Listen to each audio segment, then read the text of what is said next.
Hi, everyone. My name is David Robinson. I'm the Director of Membership and Meetings for the Linguistic Society of America, which is sponsoring this webinar.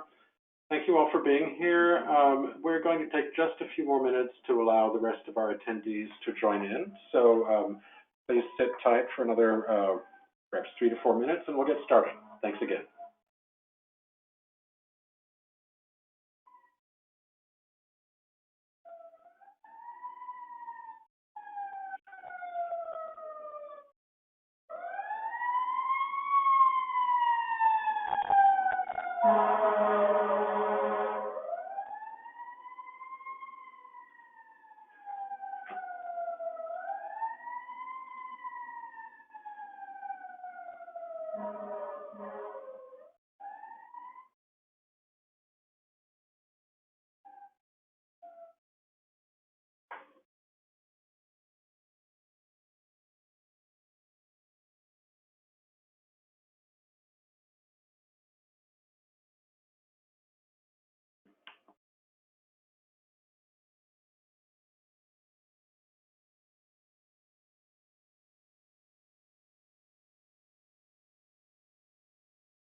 Okay, thanks again, everyone, for joining us today. My name is David Robinson. I am the Director of Membership and Meetings for the Linguistic Society of America, the LSA, which is sponsoring this webinar. While I'm talking, you'll see a brief slideshow about the LSA and what we do if you're not familiar with us. And on the last slide, you'll see some information about a special membership discount for participants in this webinar. So we're very excited to present this second in our Meet the Authors webinar series, and we're grateful to the authors of Revisiting Phonetic Integration in Bilingual Borrowing, which will appear in the March issue of Language and is now available online through our Publish Ahead of Print initiative, for taking the time to participate. I want to take just a few moments before we get started to let you know how the webinar will work and to make sure that you're familiar with the GoToWebinar control panel. You may have noted that your microphones are muted. This is so that we don't get miscellaneous background noise from all of you attendees, whether it's traffic or dogs or what have you. You will have a chance to ask questions during the webinar, and we'll do this in a couple of different ways. First, we encourage you at any time to use the questions widget on your GoToWebinar dashboard to ask your questions. Also, towards the end of the webinar, we'll have a period where you can raise your hands virtually and ask a question that way. You raise your hands by, you should see a little hand icon that you can use to ask questions. To raise your hand virtually.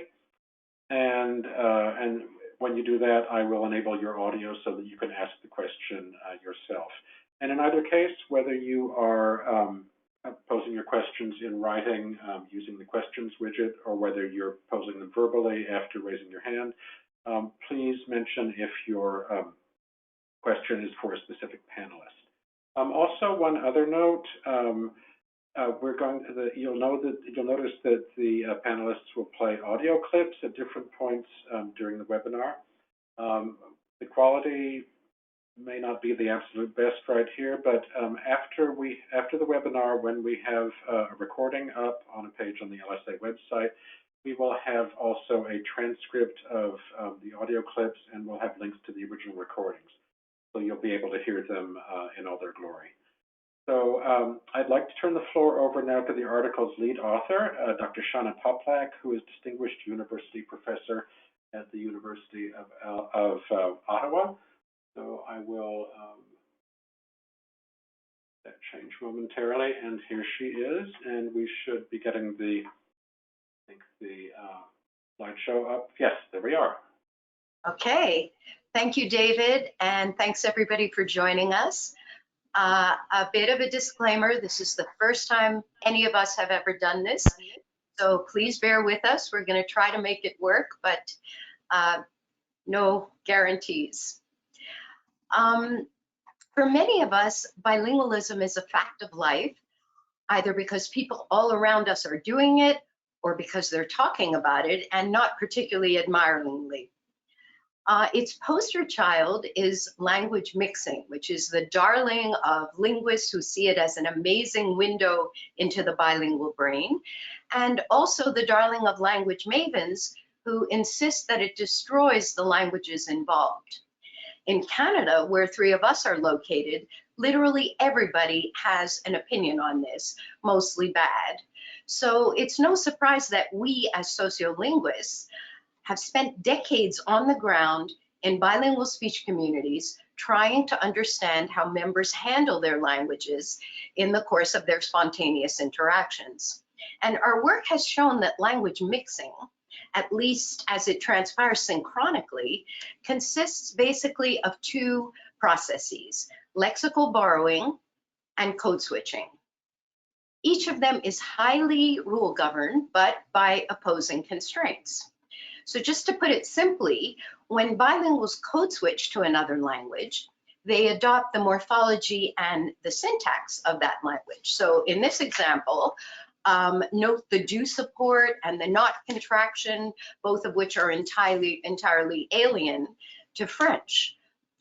When they borrow, on the other hand, they integrate the other language items into the morphology and the syntax of the recipient. So entertain, in this example, bears the French first conjugation infinitive affix, and the direct object pronoun lay is preposed to it instead of postposed, as would be the case in English. And strikingly, this kind of morphosyntactic integration occurs way before the borrowings have achieved the status of bona fide loanwords. Actually, it starts happening at their first mention, what we refer to as the nonce borrowing stage, and that is what entertainer actually is. But at the same time, these grammatically integrated items often seem to resist integration at the phonetic or phonological level. And this is at odds with the widespread assumption that loanwords adopt all of the features of the language they're incorporated into. So much so that other language items with other language phonetic realizations are often simply just assumed to be code switches. And full disclosure, in my own earlier work, I was one of those assumers, and there continue, to my own detriment, and there continue to be many others. This isn't an issue for speakers, of course, but it is a real problem for linguists trying to delimit the constraints on different instantiations of language mixing. So just as a bit of background, the loanword phonology take on this matter is more or less that borrowed words are transformed to fit the phonetic and phonological system of a borrowing language. And this proceeds roughly as follows. A recipient language receives input from a donor language, including its characteristic features. And if those features happen to be illicit in the recipient language, they have to be adapted by means of repair strategies. And these repairs are thought to apply predictably and categorically, even though there's still no real consensus over exactly how they arise or how they're implemented, whether through perceptual means, for example, or via category-wise phonological representations. And so perhaps not surprisingly, a number of puzzling patterns of loanword adaptation have been identified. Among them are divergent repair, where the loanword is adapted in a way that contradicts the native recipient language repair strategy. There's also unnecessary repair, where a structure that's already licit in the recipient language is repaired nonetheless, and differential importation or failure to repair, as when an illicit segment in the recipient language is tolerated in some, but not in all loanwords. A lot of work has been devoted to explaining these unruly facts. And although opinions remain pretty deeply divided, there does seem to be pretty widespread agreement on at least one issue, and that is that the adaptations found in loanwords are overwhelmingly categorical.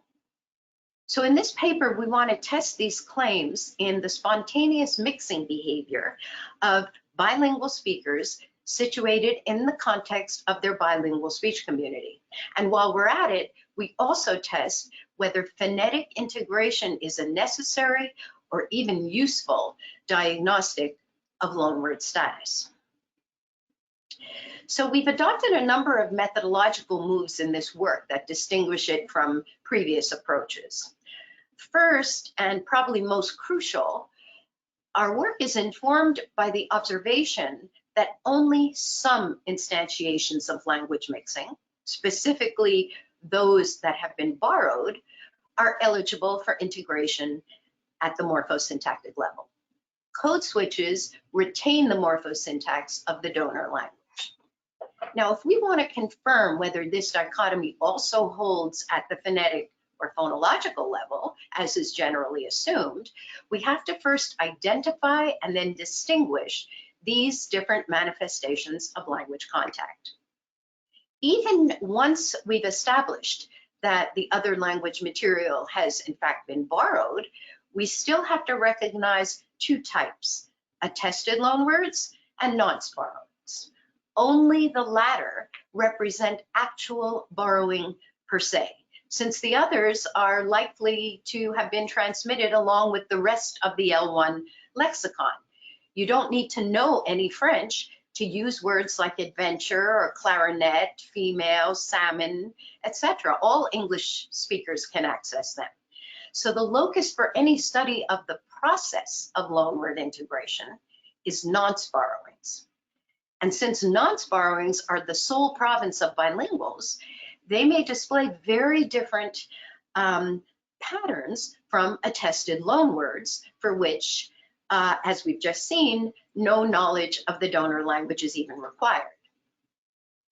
This important distinction between attested loanwords and nonce borrowings has occasionally been noted in the loanword phonology literature, but never, to our knowledge, operationalized.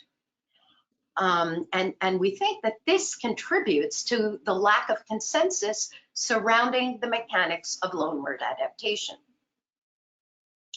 Finally, we also take the individual into account, not only in terms of their proficiency in the donor language, but also their talent with respect to actually producing the donor language. We all know people who display native mastery of the morphology, syntax, pragmatics of a second language, all while failing to produce some or even all of its phonetic inventory. Here's a couple of examples of that. We've built something very original during the past 7 decades, but there is a new step forward to be organized, and this is the case today. In this moment, I make it clear. I make it clear that for somebody alive in front of me, also with when I'm acting in cinema.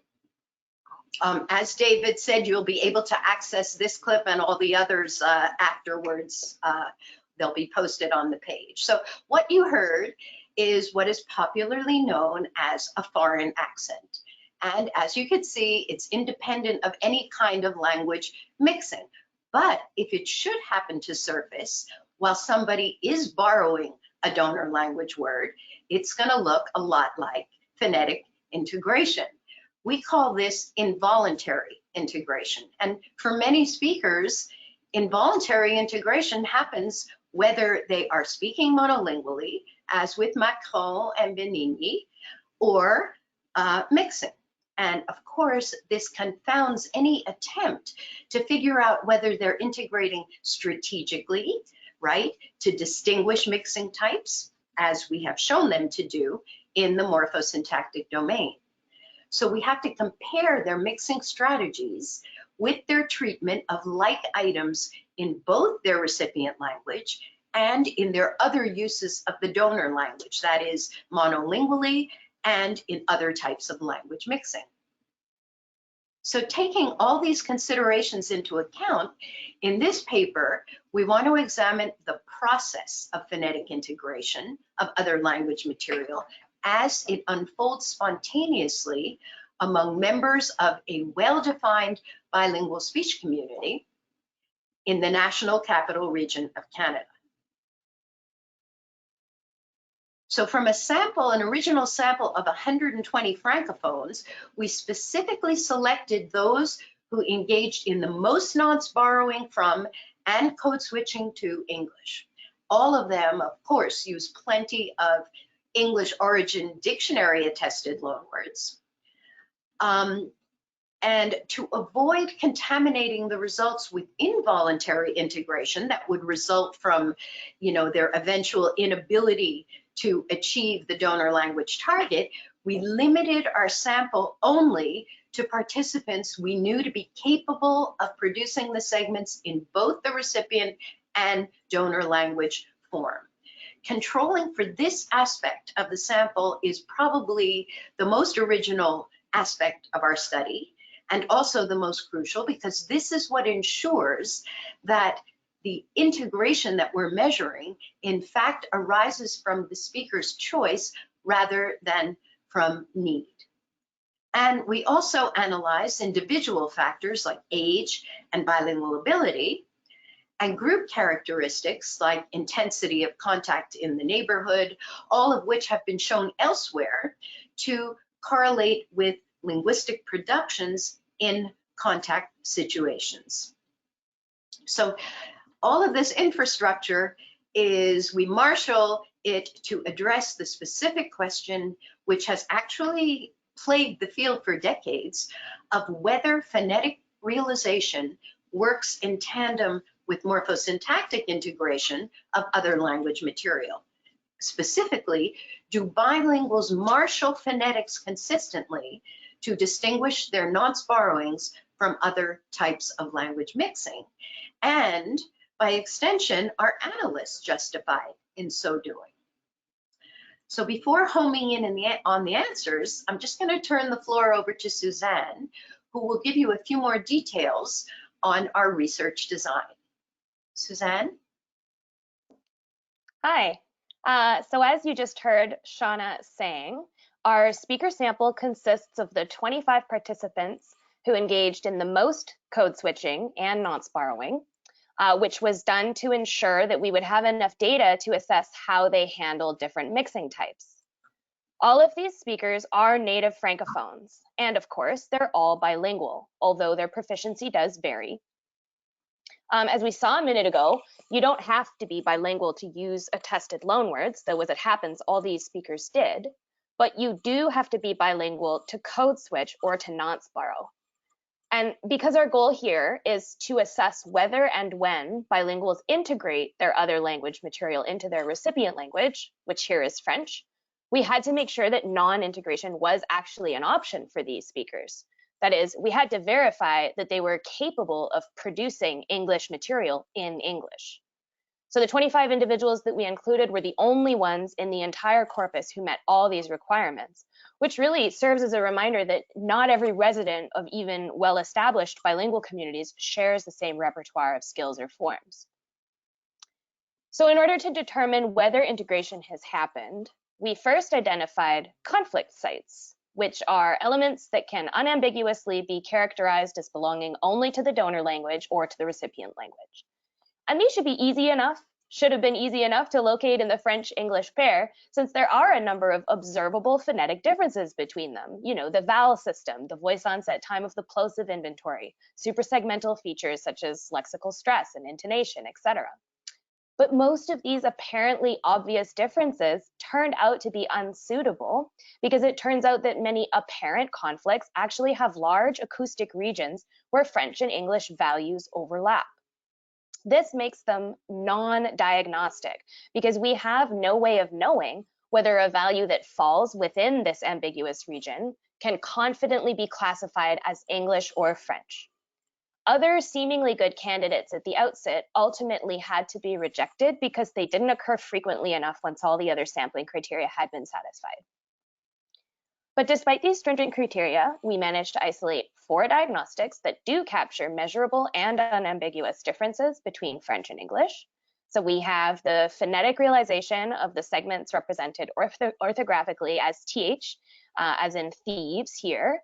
We have H, as in hold, R, as in depressing, and voice onset time for the voiceless plosive inventory only, such as the P and polluted here. The voiced plosive inventory had to be excluded because it was one of those regions where French and English values overlapped considerably. So we extracted every token from the spontaneous speech of these 25 speakers that contained at least one of these diagnostics in each of 4 conditions, which I'll get to in just a minute. And we coded each of them according to whether their phonetic realization was consistent with French, i.e. integrated, or consistent with English, so non-integrated. For example, although both languages have a phonological rhotic, it isn't phonetically realized the same way in each of English and French. As such, English-specific allophonic realizations of R were coded as non-integrated, whereas French-specific realizations were considered integrated. For TH, H, and R, we appealed to this type of qualitative difference between English and French to determine whether a segment was integrated or not. But for PTK, we used spectrograms in Pratt to measure the duration in milliseconds between the plosive burst and the onset of vocal fold vibration. Using Karamatsa and Yenikomshian's classification, we delimited ranges that could be classified as unambiguously French, which you see on the white, in white on the left of the range, and those that are unambiguously English, which are in black towards the right. We then compared the phonetic realization of these diagnostics under each of 4 conditions. So first we looked at the online or nonce borrowings. These are English origin items that were uttered a single time by a single speaker and were not attested in any of the 6 French dictionaries we examined. And I have an example of a nonce borrowing right here.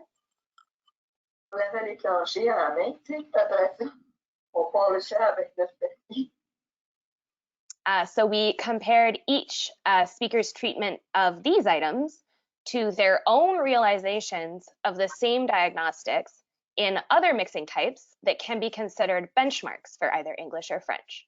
So for example, attested loanwords, as their name suggests, appear in French language dictionaries and are also relatively established in the community, which makes their status as French words pretty clear, despite their English origin. So here's a couple examples of attested loanwords.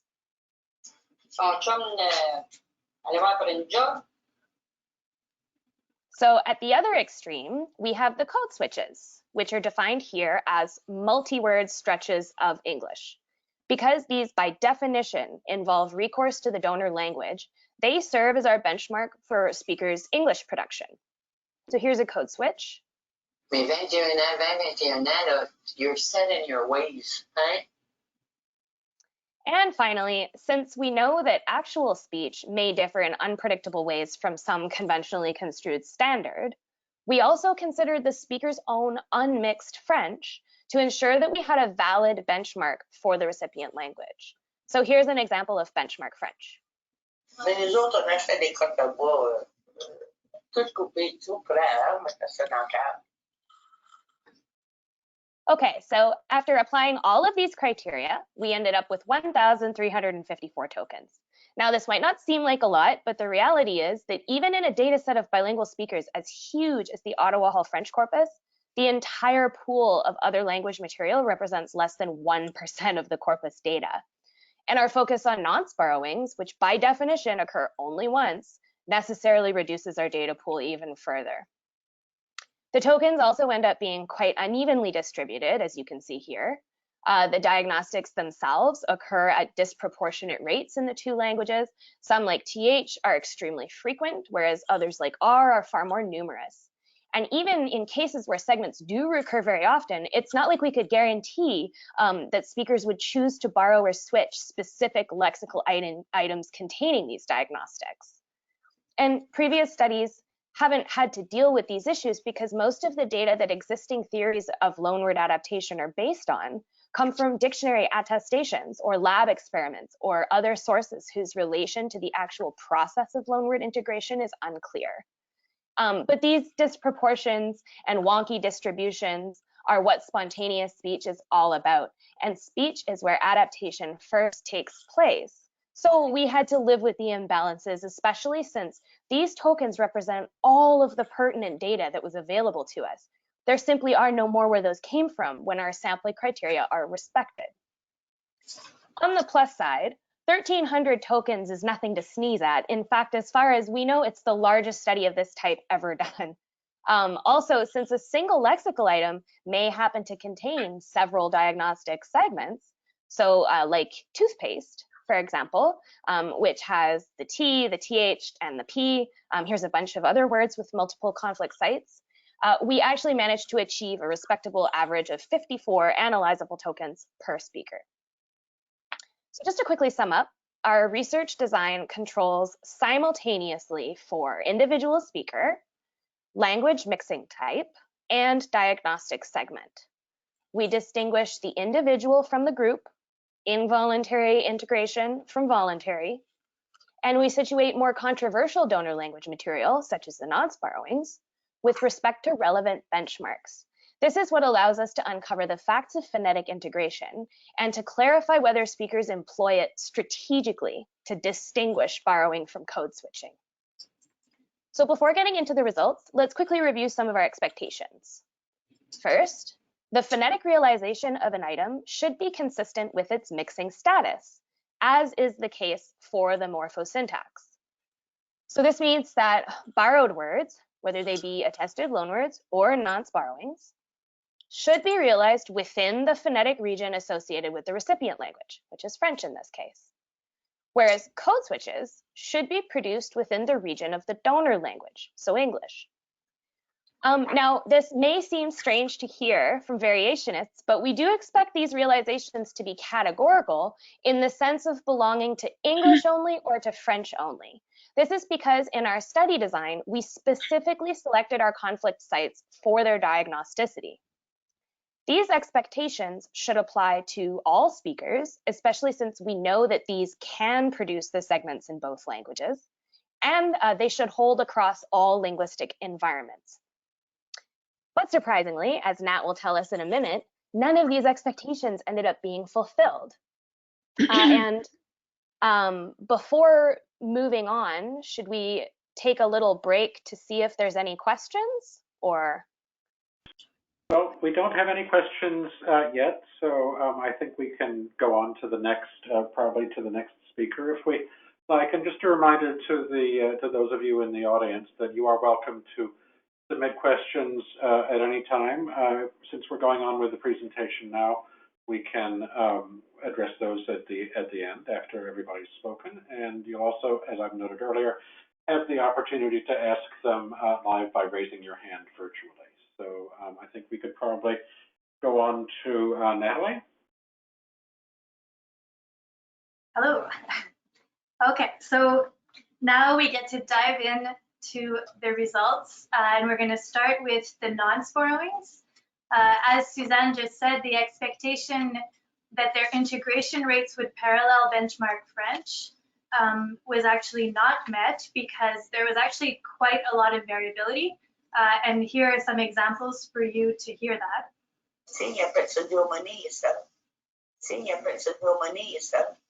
Non, mais regarde ce rôle comme un longtemps. Non, mais regarde ce rôle comme un longtemps. In the aggregate, nonce borrowings are only realized as French only about a quarter of the time, which is particularly surprising in view of the fact that these same items were nearly categorically integrated at the morphological and syntactic levels.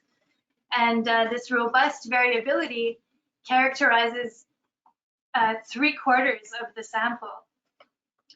The few speakers that did treat their nonce borrowings categorically produced them all in English, the diametric opposite of what would be required for phonetic realization to be diagnostic of borrowing. The speaker's extra-linguistic characteristics don't clarify why. The individuals at each extreme don't have much in common. Some are young, some are old, some have greater bilingual proficiency, others have lower levels, and they reside in neighborhoods with differing levels of contact with English. The results also counter our expectation that integration should proceed independently of linguistic context. Each diagnostic studied is integrated variably, rarely for RNH and much more often for PTK and TH. And this only further problematizes the utility of phonetic integration as a diagnostic of mixing status, because it means that variability can occur even within the confines of a single word. In our sample, nearly 1/3 of the nonce borrowings contained more than one diagnostic segment.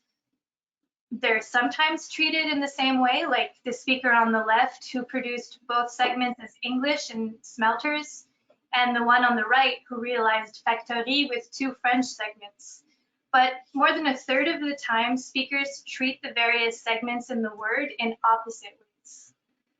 Not surprisingly, the more conflicts in the word, the more inconsistent the integration.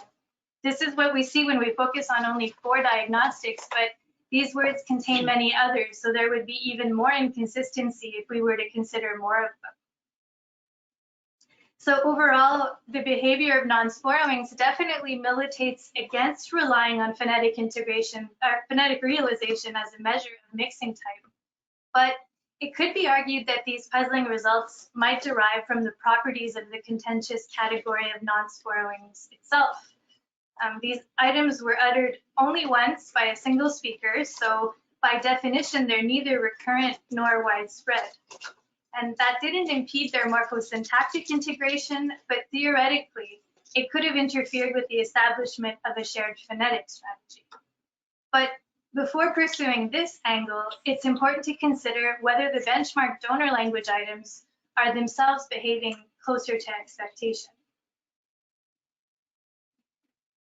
By all accounts, attested loanwords are bona fide members of the French lexicon, regardless of their English etymological origin. And as Suzanne noted, they're not only dictionary attested, but they've also achieved a certain level of diffusion across the community.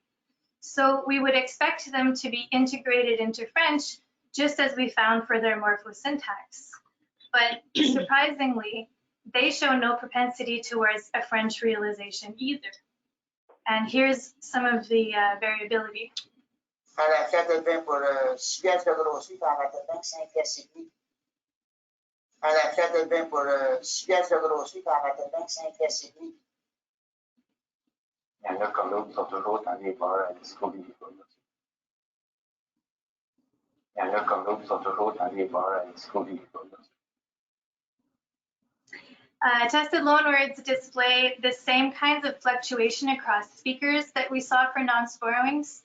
Only 2 of them treat them all as French, and 1 even does the exact opposite, producing them entirely in English. And they also showed the same general tendency we found for nonce borrowings for PTK and TH to be realized in French more often than H and R. And this is problematic for the same reasons we discussed earlier. Because attested loanwords are recurrent, we were also able to check to see whether at least a single speaker treats the same word consistently from one occurrence to the next, and whether different speakers share an integration strategy for a given word. When we analyzed the 90 recurrent words, we found general inconsistency. For example, speaker 14 produced the word high school twice with the English H fricative, and twice without it, as per French. And even if some speakers did treat certain attested loanwords consistently, the way that speaker 13 did for these two words, that doesn't mean they had a consistent strategy for a segment across words.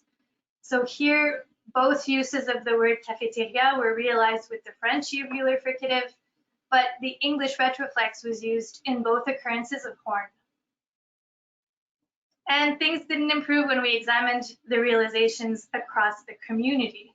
So take the word hockey, one of the most widely diffused loanwords in our study that's been attested since at least 1889. In the wider Ottawa Hall corpus, 60 different speakers said it 237 times. But even this old and widespread loanword doesn't enjoy a consistent community-wide realization.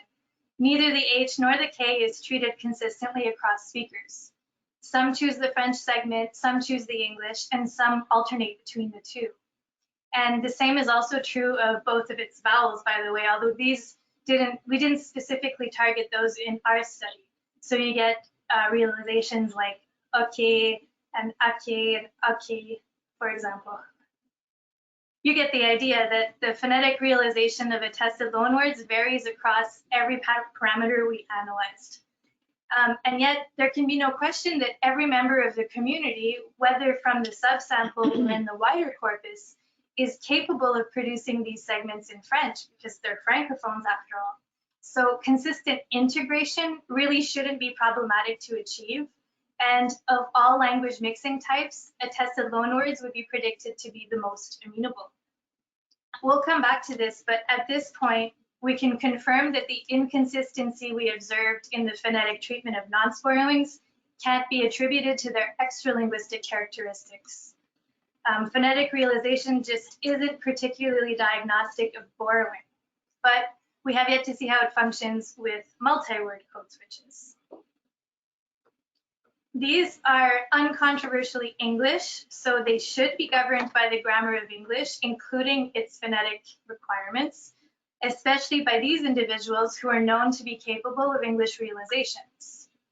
But this wasn't the case either. On the contrary, code switches to English are inexplicably realized as French more than a third of the time.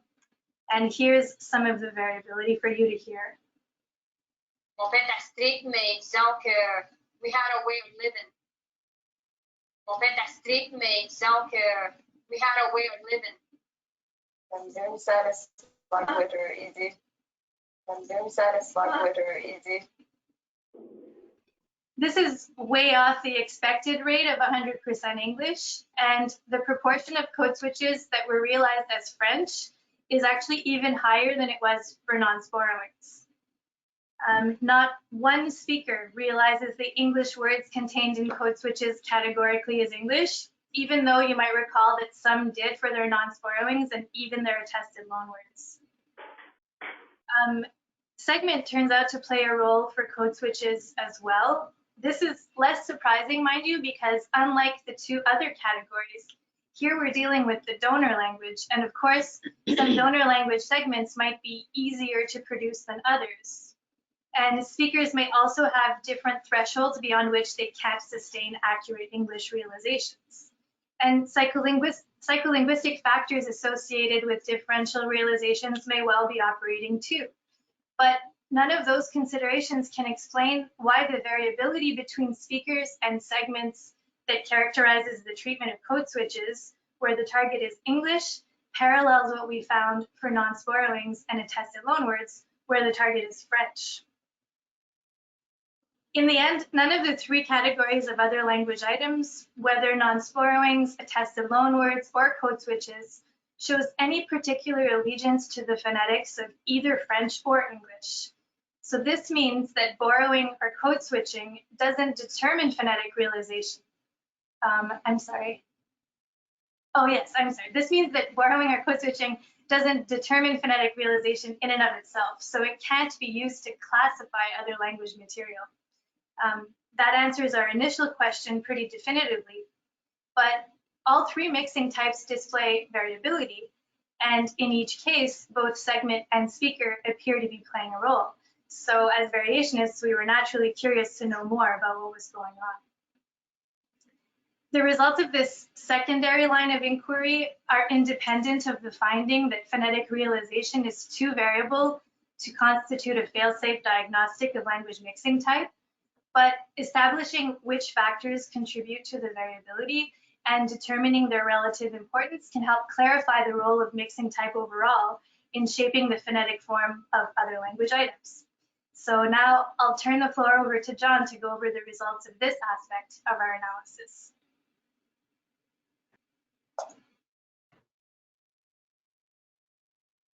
All right.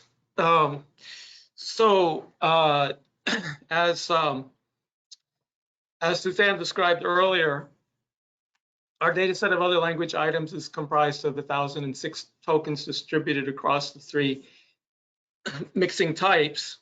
And these were produced by 25 speakers who are capable of both English and French realizations of the 6 segments included under the 4 diagnostic contexts.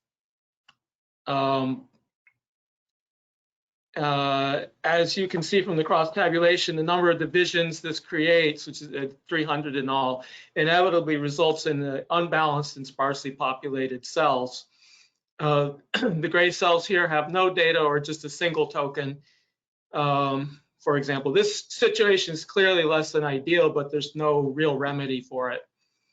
Because the 1,006 tokens retained here exhaust all the possibilities offered by the multi-million word auto-hull French corpus once the parameters of the study are respected. There are just no more data from where those come from. Second, to answer our research questions, we really can't get away with fewer factors than we have in this cross tabulation.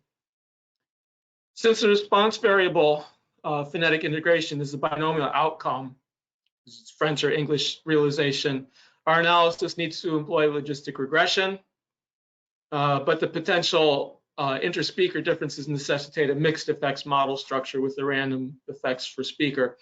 The challenge was to identify a model with adequate complexity to represent the full range of hypotheses that we needed to consider, while ensuring that the fixed and random effects were estimated reliably. So in order to do this, we used the function glmer from the R package LME4, most current version at the time this work was done.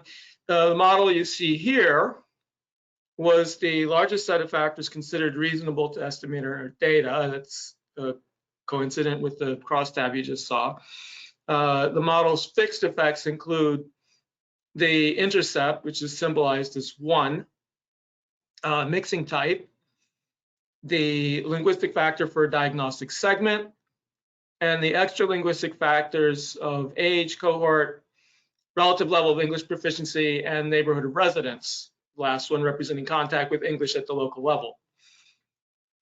The single random effect is a random intercept per speaker. We ran a number of diagnostics on the results of the model, which gave us reasonable confidence in the stability of its structure as estimated and allowed us to proceed with their interpretation. For significance testing, we used a standard method of backward elimination to evaluate which of these factors are relevant to integration in a statistically meaningful way. This revealed that mixing type is significantly affects the phonetic form of an other language that an other language item will take. The major expectation underlying this research was that mixing type would be fully determinative of phonetic form. So this result was not unexpected entirely, but what did come as a surprise was to learn that its influence was actually outweighed by another factor, namely that of the segment involved. The results here also showed that whatever interspeaker variability exists is largely independent of their extralinguistic characteristics. Only neighborhood of residence bears a significant influence on phonetic realization, but its effect isn't just counterintuitive. It pales in comparison to the linguistic factors of type and especially segment. We then proceeded to run significance tests between the categories found within each of these significant factor groups. And these revealed that not all categories within the factor groups are statistically significant from one another, statistically different from one another. For example, the factor of segment only actually distinguishes between two sets of segments, R and H on the one hand, which disfavor phonetic integration, and DH-PTK, which favor it. The two segments within each set don't behave distinctly from the other. There's no obvious linguistic reason for these particular groupings that we found. When it comes to the factor of neighborhood, the groupings that emerge are at odds with the relative intensity of contact each one instantiates. Some neighborhoods with similar profiles come out as significantly different, but some of those with opposing profiles show no difference. We take this to mean that whatever neighborhood effect is operating is due to community-specific idiosyncrasies. This only diminishes the diagnostic utility of phonetic realization. The inner workings of the factor mixing type are even more damaging. They distinguish attested loanwords from the other two mixing types, in striking contrast to their morphosyntactic treatment, which instead segregates code switches.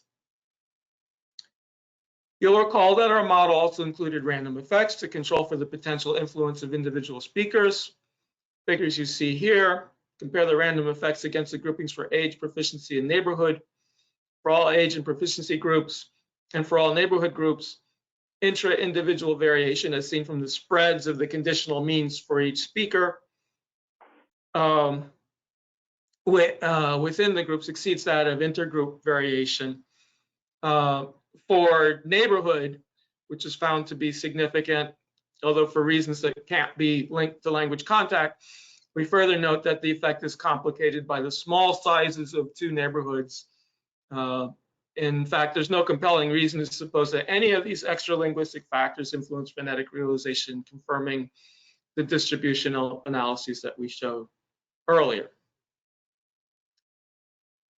So with that, I think I turn the discussion over to Shanna.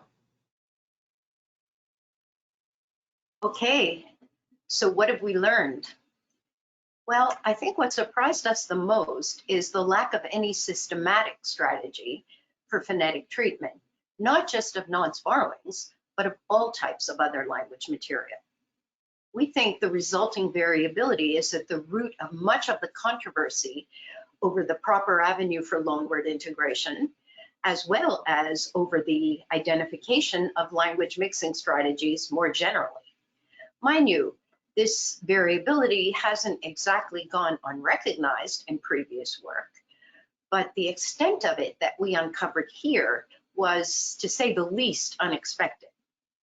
Because recall that we examined only 4 diagnostics and the 25 speakers who were capable of producing them in both recipient and donor language form.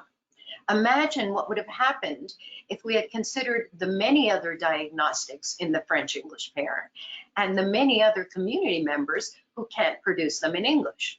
The apparent chaos would have increased exponentially. As we mentioned earlier, where variability has been noted in the literature, it's tended to be ascribed to extralinguistic factors like intensity or length of contact, type of bilingual transmission, or degree of bilingual proficiency. We found no such conditioning, at least in this well-defined community, where, by the way, language mixing is an inescapable fact of daily life. The only extralinguistic factor to affect variant choice, neighborhood, not only contributes a minor effect, as John has just explained, but one that's at odds with standard contact-based explanations. So what does condition the variability? Well, our prediction going in was that mixing type would exert the strongest effect on phonetic realization. We based this prediction on the morphosyntactic behavior these same speakers accord these same words. Borrowed ones are integrated, code switches are not. We expected this to be mirrored at the phonetic level, but our results revealed that the role of mixing type is not only secondary, but counterintuitive, with some speakers failing to integrate long attested loanwords while pronouncing English or code switches to English as if they were French. Instead, The strongest determinant of phonetic realization turns out to be segment. What does this mean? It means that the propensity to integrate phonetically a borrowed word depends more on the particular elements it contains than on any adherence to the grammar operating on it. Some segments simply favor donor language realizations and others don't.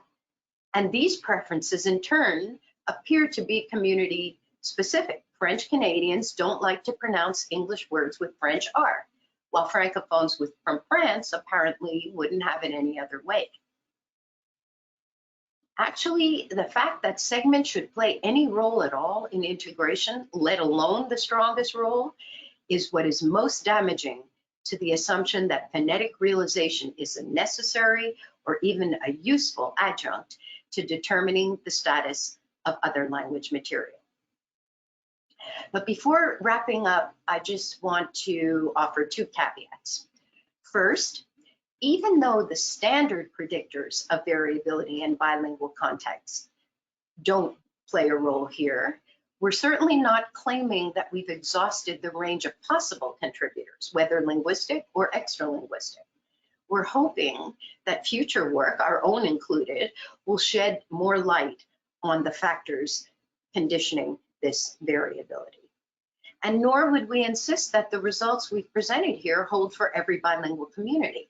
On the contrary, this is an empirical question, and as such, it should be established on a case-by-case basis.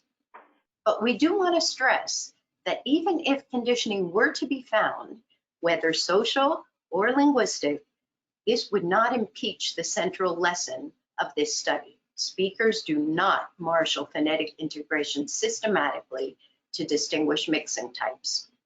We're hoping that this work will be replicated in many more bilingual communities, many more language pairs, but pending the results of those studies, we're concluding that at least the following findings are damaging to a number of tropes in the loanword integration literature. First, the main phonetic strategy for handling other language words does not refer to the requirements of either recipient or donor language, but instead is segment-based. Second, the rates of phonetic integration do not necessarily correlate with level of bilingual proficiency, nor could we locate meaningful explanations in the other extralinguistic escape hatches that have occasionally been appealed to in previous work. Also, variability in the phonetic realization of borrowings is not eliminated as established loanwords develop, but may persist throughout the process, even to the end. And finally, phonetic and morphosyntactic integration proceed independently.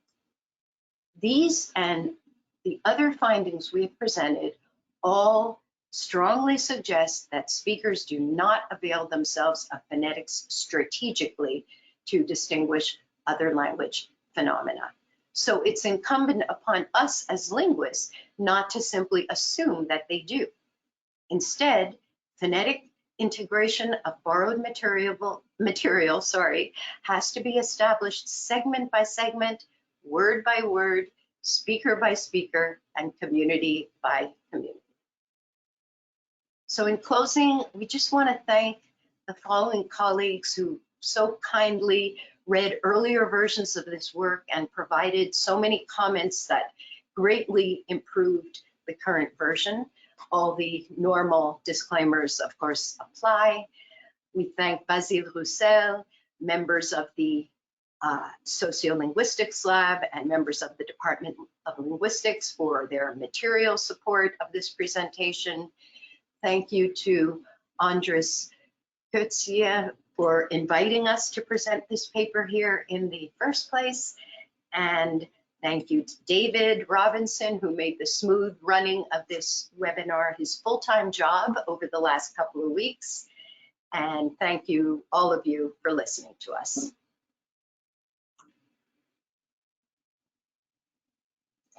Great, thank you very much indeed, Shana, and all of our panelists. I'm going to ask you all to come on cam now.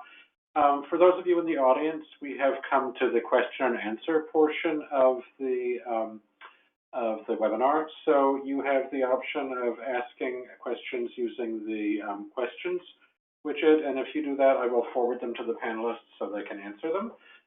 You can also raise your hands virtually, and if you do that, I will enable your audio so you can ask your question directly. So we've already got one question that has that I've forwarded to the panelists. Again, so feel free to send your questions in. So we've been asked if proficiency and age were included solely as categorical variables, or whether a separate model was conducted with both as continuous variables, assuming proficiency could be realized as such. The answer is no, but more than that, I would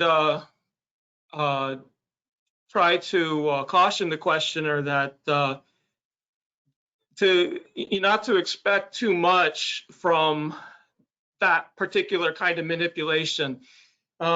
If we have a continuous predictor will have 1 degree of freedom associated with it, and the division of proficiency into high and low proficiency is also associated with 1 degree of freedom. To think about using a continuous predictor, actually with 25 speakers, you're really thinking about breaking that into a maximum of 25 categories. Yes, you, with the continuous predictor, do try to constrain their relationship to one another, but that extra bit of information turns out not to be all that useful in a lot of circumstances where people are tempted to do this.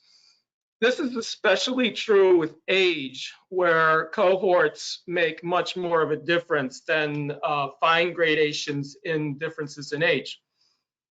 And so then the other thing I would direct the questioner to is really consider not just this fine, apparently fine statistical point, but really look at the methodology of the paper itself, because that's where the real issues are. And so, we have our crosstab, we have our explanations of what go into each of these categories, and that should be, where your questions are directed more, rather than to a question of something like this of a somewhat more technical nature that isn't going to matter very much.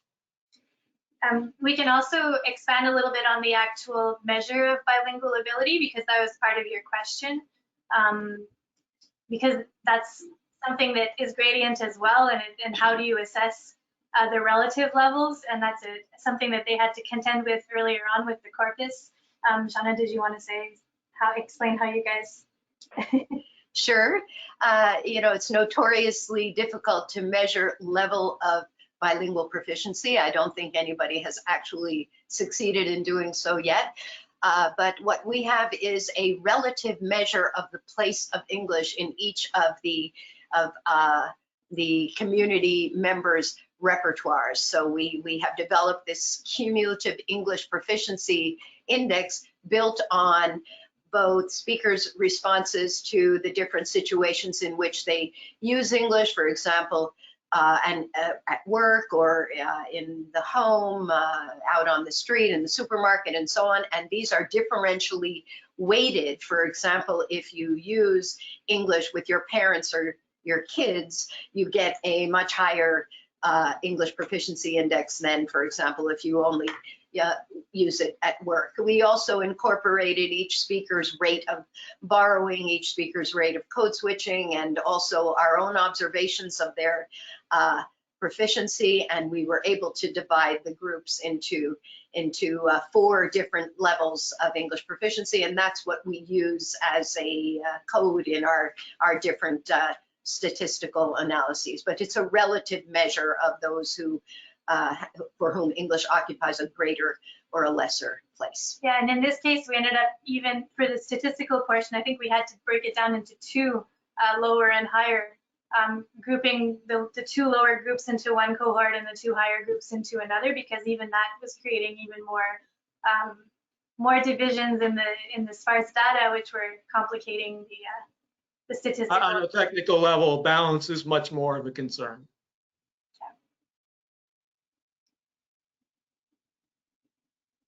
Another question seems to have come in. Here. It's here. The question is, especially since some of the results were unexpected, is there a next step in this project? It's a good question. Yeah. Suzanne, maybe you would like to begin to address that?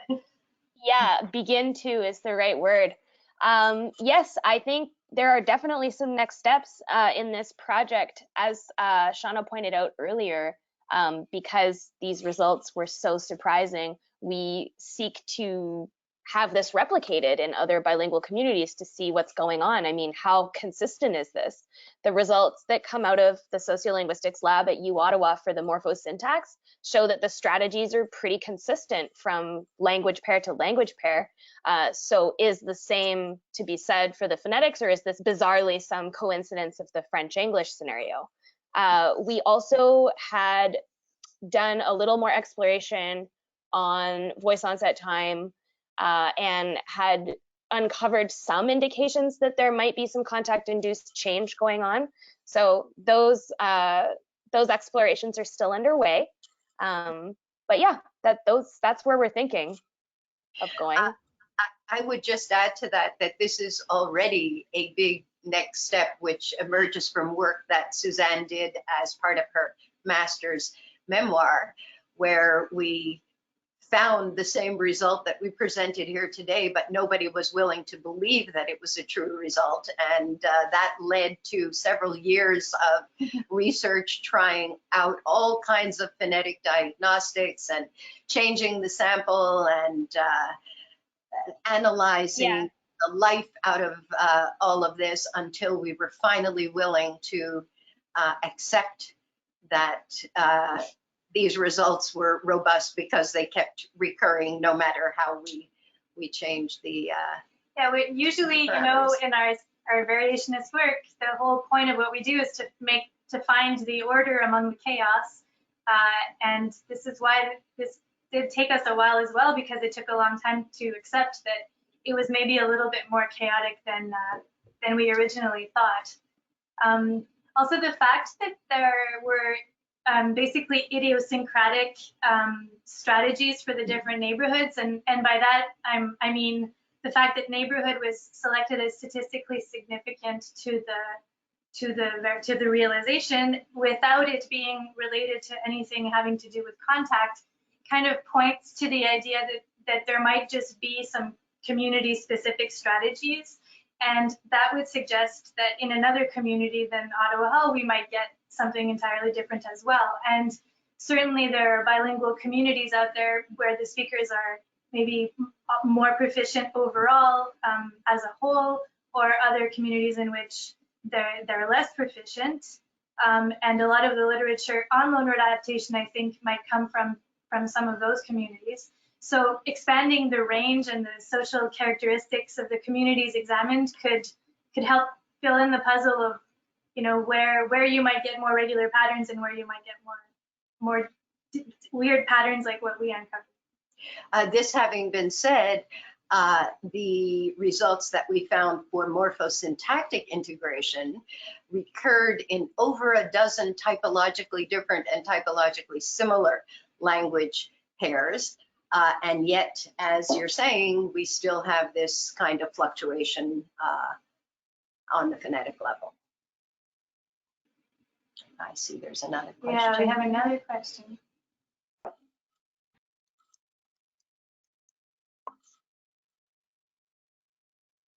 I'm not sure we understand.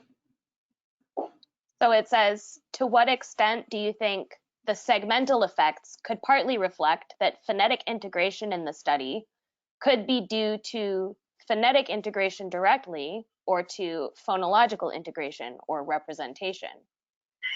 Yeah. So what I understand, and this might be off base, but what I think I'm understanding is you're asking, are speakers integrating phonetically or phonologically? If that's what you're asking, our study isn't really designed to address that. We can't really comment on whether this proceeds phonetically or phonologically. There are a lot of other studies that have attempted to do so with dictionary attestations and things like this. Feel free to clarify your question. I'm not sure if I'm answering the way you want. I mean, we did experiment with trying to look at diagnostics where phonological processes were involved. Like in Canadian French, we have affrication in front of E and U. So T turns into tse, we get tsu and si, and we get zu and zi. And so we thought, oh, this would be a neat place to see if they're taking the English segment and applying French phonological rules to it. But the number of words that were said in these environments were so rare, I mean, especially because English doesn't even have a U. You know, those types of tests could maybe clarify some of those, some of that question, but you know, it's hard to get the right environments to be able to answer them too. Mm-hmm. And sorry, was someone else? Go ahead, Shauna. And also these clear preferences for doing one thing as opposed to another thing, depending on which segment we're dealing with, kind of, well, they have to incorporate community preferences, especially when the same language pair is involved but spoken in different communities, and the communities are showing contrasting preferences for the way to realize these certain sounds, you know, does militate in favor of a phonetic effect. And I also, you know, what comes to mind, another point that comes to mind is that, like, for example, we found R to be one of the segments that was most consistently realized as English, but we can't forget that for many other members in this community that weren't even included in this study, they can't even pronounce the English segment at all. So, you know, that makes it even harder to know what the process is or how it proceeds, like community-wide. Great. Thanks to all of you for your answers. And the person who asked the question has said you got it. So I guess you. I was going to add something on the statistical side of things, just a little bit. It certainly should be clear from this that whatever next steps are done, if statistical analysis is a requirement of it, that a great deal of care will need to be taken either to to winnow down the number of hypotheses that have to be considered, because or to vastly increase somehow the amount of data that's available, because as we can see, you know, that you know, with a considerable amount of labor that goes into producing the number of tokens that are able to be observed and to you know, to respect all these different methodological criteria, that this is really, really demanding. And so either we have to be able to kind of toss out ahead of time certain hypotheses so that you know that you know, certain things just no longer need to be considered, or you know, it may be that the focus of the study has to be considerably tightened so that you can then go and develop the data quantity that will allow you to answer the remaining questions. But it's just really, really challenging to go forward with all these different questions, as good as they might be. Yeah. And as much as you might want answers to them, yeah, it is very challenging to think how you know, we could you know, you wouldn't want to do exactly this. You know, we have to decide that there are certain things that just, you know, we can put on the shelf. I just want to say, with respect to that, I just want to stress that this is what happens when you are dealing with speech. And to our knowledge, this is the first such study that has been carried out on the basis of this amount of natural speech, which would seem rather remarkable when you consider how many theories are out there of loanword adaptation, and when you consider the fact that adaptation must start in speech. It didn't just get like that into the dictionary somehow, and yet these efforts to actually mine speech for the relevant information have not been undertaken. And now we understand why, because the amount of effort that goes into locating the relevant segments, even in a very, very large computerized corpus of bilingual speech, was absolutely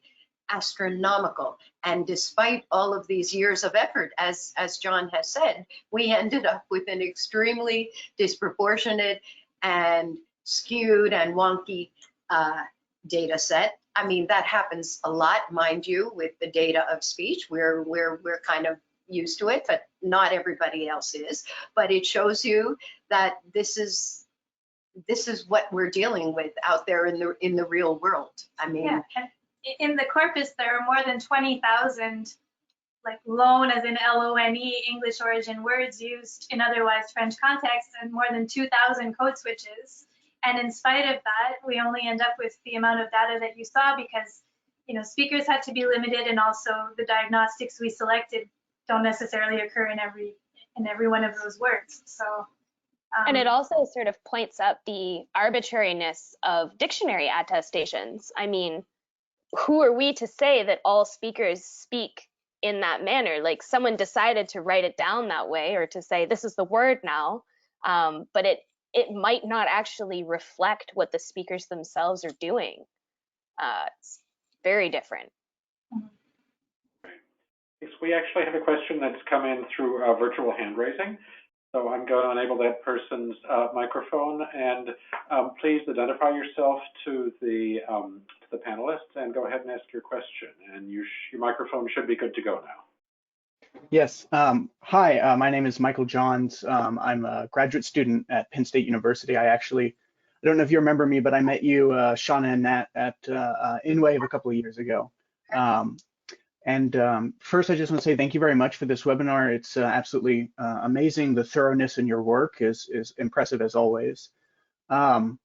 What I wanted to ask was, so there's all of this variability in the phonetic integration that you find in production. I'm wondering what you think this might have on, what this might do with respect to comprehension, if phonetic integration might affect how it is that a speaker interprets a single word insertion or an attested loan word.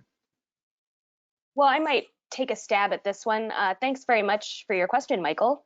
I'm no expert. I just have a hunch, which is that because these people are bilingual, presumably they have comprehension abilities in both phonetic inventories or phonological inventories. So I don't know that in all cases, in our sample anyway, I don't think it would affect comprehension. There are different options that exist for many speakers.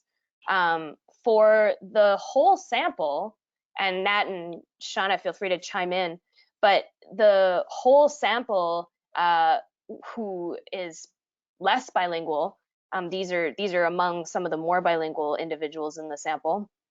I also don't know to what extent it would really affect their comprehension either. It comes down to the question of whether, when you hear a sound that isn't in your own phonological inventory, is it comprehension that's causing you to produce a different sound, or is it production? And that's an answer that we don't have, as far as I know. Many studies have landed on both sides of that question. So I'm not sure that the production, I'm not sure I can confidently say that the production affects the comprehension, but I think at least in the case of bilinguals who are highly proficient, I would say no. I would guess no. I would agree with that. It's a great question, and I think that if anybody is well suited to answer it, it's you guys over there at Penn State, if you haven't already. But where I think the difference might be more relevant is in salience, in extra linguistic kind of perception. Clearly, when these words are integrated completely into French, they're far less noticeable than when they are produced with English phonetics, and that is why I think also many linguists over all of this period have been interpreting those words as code switches rather than as borrowing. So I think this is what made the especially nonce borrowings are extremely salient to the bilinguals in the community we have studied. People comment about them all the time. They're in newspaper articles. It's just something you hear about every day.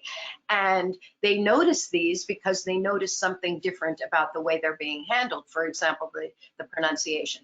Nobody says a word about the millions of attested loanwords, you know, that have been in there since the time of the Norman conquest. People don't even realize, and that's not an issue. So I think it has to do more with extra linguistic salience than actual perception. But well, and that's of course community specific as well, because completely anecdotally, Nat and I were just talking about this the other day.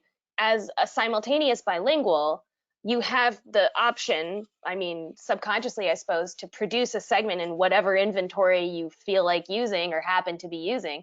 And so occasionally that salience will occur when you integrate a word into French, when speaking French, when your interlocutor knows that you're bilingual and might expect you to use the English phonetics for that word. Totally anecdotal, of course. Just my experience as a bilingual is that sometimes it sounds weirder when someone's integrating a word in French when I sort of would anticipate it in English or some such. Yeah.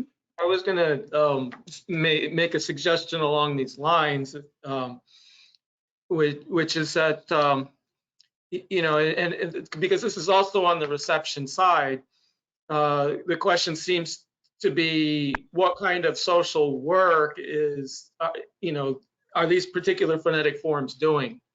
You know, when you use something that's clearly English, is there something that you're accomplishing by that? And I think that's where a really interesting direction of question could go, that would then maybe give us a better idea of what's really going on in these bilingual situations. Yeah, thank you very much.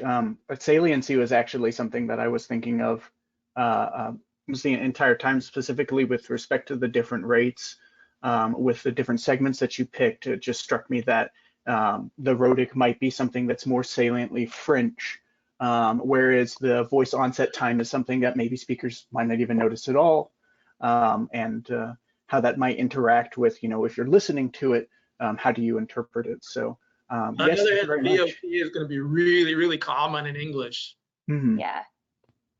And so I think there's going to be a lot of opportunity to learn that. Yeah, I would argue that VOT is pretty salient. Yeah. Yeah, across the board. Yeah. I Maybe think not like to the conscious mind, yeah. right? But to the perceptual system, I think it's pretty salient. I think it's something that gives away. Yeah. Oh, absolutely. I think there's also something to be said that even if one segment in the word is realized as English, even if the others are realized as French, it's still enough to, it's still salient enough for people to think that it was realized as English, and gives the impression that there's a lot more code switching, like grammatical code switching going on than there actually is, because they don't go unnoticed when they're realized as English. Thank you very much. Great, thank you, and thank you for asking. Okay, does anybody have any more questions? If you do, feel free to ask them now using the questions widget or by raising your hand virtually. If not, we are nearing the end of the presentation, so I want to thank first and foremost all of the panelists for taking time out of your afternoon for doing this, for writing this really terrific article, and for coming here virtually in person to share it with everybody in the audience. It's been a terrific hour plus. So thank you again very much. And wanted to remind all of you, if you are not already an LSA member, we have a special offer for anybody who would like to join, 25% off a regular or student membership. You can go to linguisticsociety.org/join and use the coupon code REVISITING in all uppercase letters to get at checkout to get the discount. So again, many thanks to our panelists. I do not see any more questions. Another attendee has said thank you, so I'll echo that. And thanks to all of you in the audience for taking the time out of your day to be with us as well. We will have a recording of this webinar available possibly later today, more likely on Monday, and we'll let you know when it's ready. And along with that recording, we'll also have transcripts of the audio clips and links to the clips themselves so that you can hear them in their original form. So thanks again, everybody, and have a great weekend. Thank you. Thank you very much, David. Thank you. Bye-bye now.